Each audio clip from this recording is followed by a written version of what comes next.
जो आए शरण तिहारी, मिट जाए विपदा सारी। हम सब पर कृपा रखना, ओ जगत के पालनहारी। Hello and good evening, lovely souls. This side again Shikha Tripathi for Saturday Inspiration. Sewaram और मोतीलाल दो घनिष्ठ मित्र थे। दोनों ही गली गली जाकर पीठ पर पोटली लाद कर कपड़े बेचने का काम करते थे। सर्दियों के दिन थे, वह गांव गांव जाकर कपड़े बेच रहे थे। तभी एक झोपड़ी के बाहर एक बुढ़िया जो कि ठंड से कांप रही थी, तो सेवाराम ने अपनी पोटली से एक कंबल निकालकर उस माई को दिया और कहा, माई तुम ठंड से कांप रही हो, या कंबल ओढ़ लो। बूढ़ी माई कंबल लेकर बहुत खुश हुई और जल्दी जल्दी से उसने कंबल से अपने आप को ढक लिया और सेवाराम को खूब सारा आशीर्वाद दिया। तभी उसने सेवाराम को कहा, मेरे पास पैसे तो नहीं हैं, लेकिन मैं तुम्हें कुछ देती हूँ। वह अपनी झोपड़ी के अंदर गई और उसने अपने हाथ में एक सुंदर सी छोटी सी ठाकुर जी की प्रतिमा लेकर आई। वह सेवाराम को देते हुए बोली, मेरे पास देने के लिए पैसे तो नहीं, लेकिन हाँ, ये ठाकुर जी हैं। इनको तुम अपनी दुकान पर लगाकर खूब सेवा करना, देखना तुम्हारी कितनी तरक्की होती है। ये मेरा आशीर्वाद है। मोतीराम बुढ़िया के पास आकर बोला, अरे ओ माता जी, क्यों बहाने बना रही हो? अगर पैसे नहीं हैं तो कोई बात नहीं, लेकिन हमें झूठी तसल्ली तो ना दो। हमारे पास तो कोई दुकान भी नहीं, हम इनको कहाँ लगाएंगे? इनको तुम अपने पास ही रखो। लेकिन सेवाराम, जो कि बहुत ही नेक दिल था और ठाकुर जी को मानने वाला था, वो बोला, नहीं नहीं माता जी, अगर आप इतने प्यार से कह रही हैं तो यह आप मुझे दे दें। पैसों की आप चिंता बिल्कुल ना करें। सेवाराम ने जल्दी से अपने गले में पड़े हुए परने में ठाकुर जी को लपेट लिया और उनको लेकर चल पड़ा। बुढ़िया दूर तक उनको आशीर्वाद दे रही थी।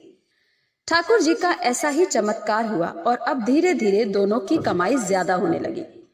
अब उन्होंने एक साइकिल खरीद ली। अब साइकिल पर ठाकुर जी को आगे टोकरी में रखकर और पीछे पोटली रखकर गांव गांव कपड़े बेचने लगे। अब फिर उनको और ज्यादा कमाई होने लगी और उन्होंने एक दुकान किराए पर ले ली और वहां पर ठाकुर जी को बहुत ही सुंदर आसन पर विराजमान करके दुकान का उद्घाटन किया। धीरे धीरे दुकान इतनी चल पड़ी कि अब सेवाराम और मोतीलाल के पास शहर में बहुत ही बड़े बड़े कपड़े की दुकानें और कपड़े की मिलें हो गईं। एक दिन सेवाराम की तबीयत थोड़ी खराब थी, इसलिए वह दुकान पर थोड़ी देर से गया। मोतीलाल बोला, अरे दोस्त, आज तुम देरी से आए हो। तुम्हारे बिना तो मेरा एक पल भी गुजारा नहीं होता। तुम्हारे बिना मैं क्या कर सकता हूँ?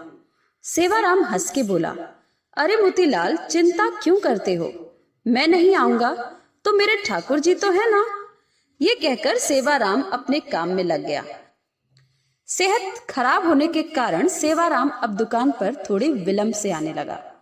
तो एक दिन मोतीलाल से बोला, अब मेरी तबीयत ठीक नहीं रहती, क्या मैं थोड़ा विलंब से आ सकता हूँ? मोतीलाल ने कहा, हाँ भैया, तुम विलंब से आओ, लेकिन आया जरूर करो।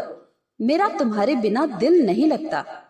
फिर अचानक एक दिन सेवाराम 12 बजे के करीब दुकान पर आया, लेकिन आज उसके चेहरे पर अजीब सी चमक थी।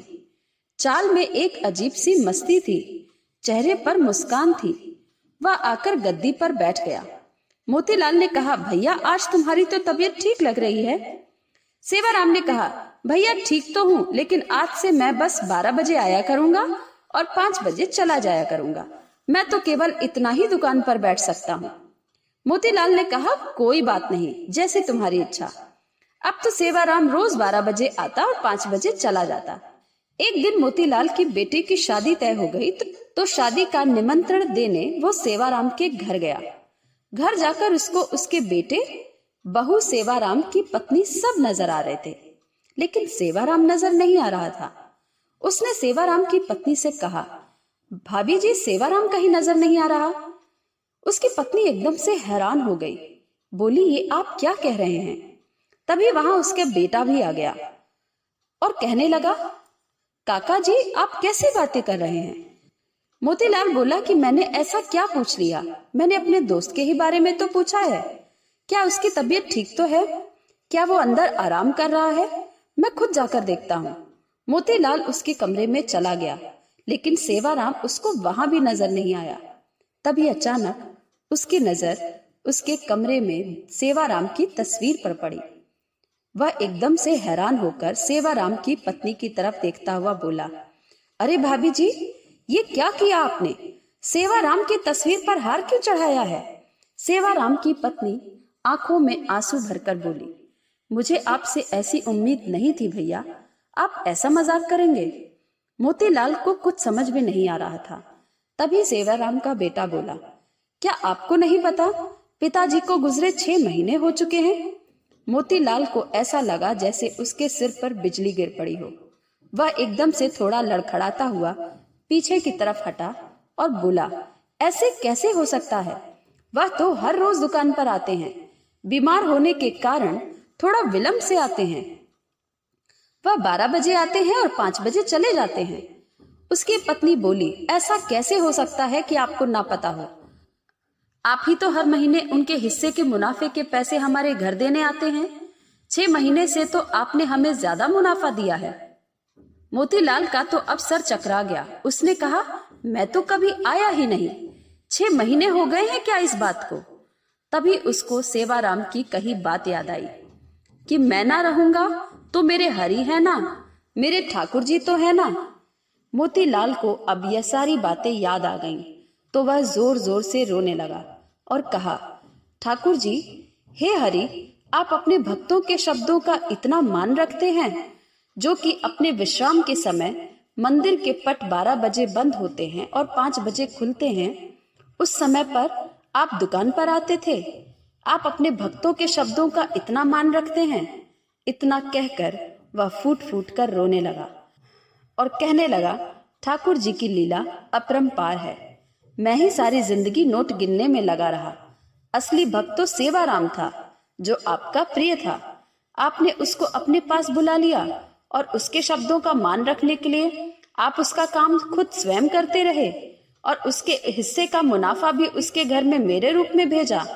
इतना कहकर वह भागा भागा दुकान की तरफ गया और वहां जाकर, जहां पर ठाकुर जी जिस गद्दी पर आकर बैठते थे, वहां पर जाकर उसने प्रणाम किया और ठाकुर जी की जय जयकार करने लगा।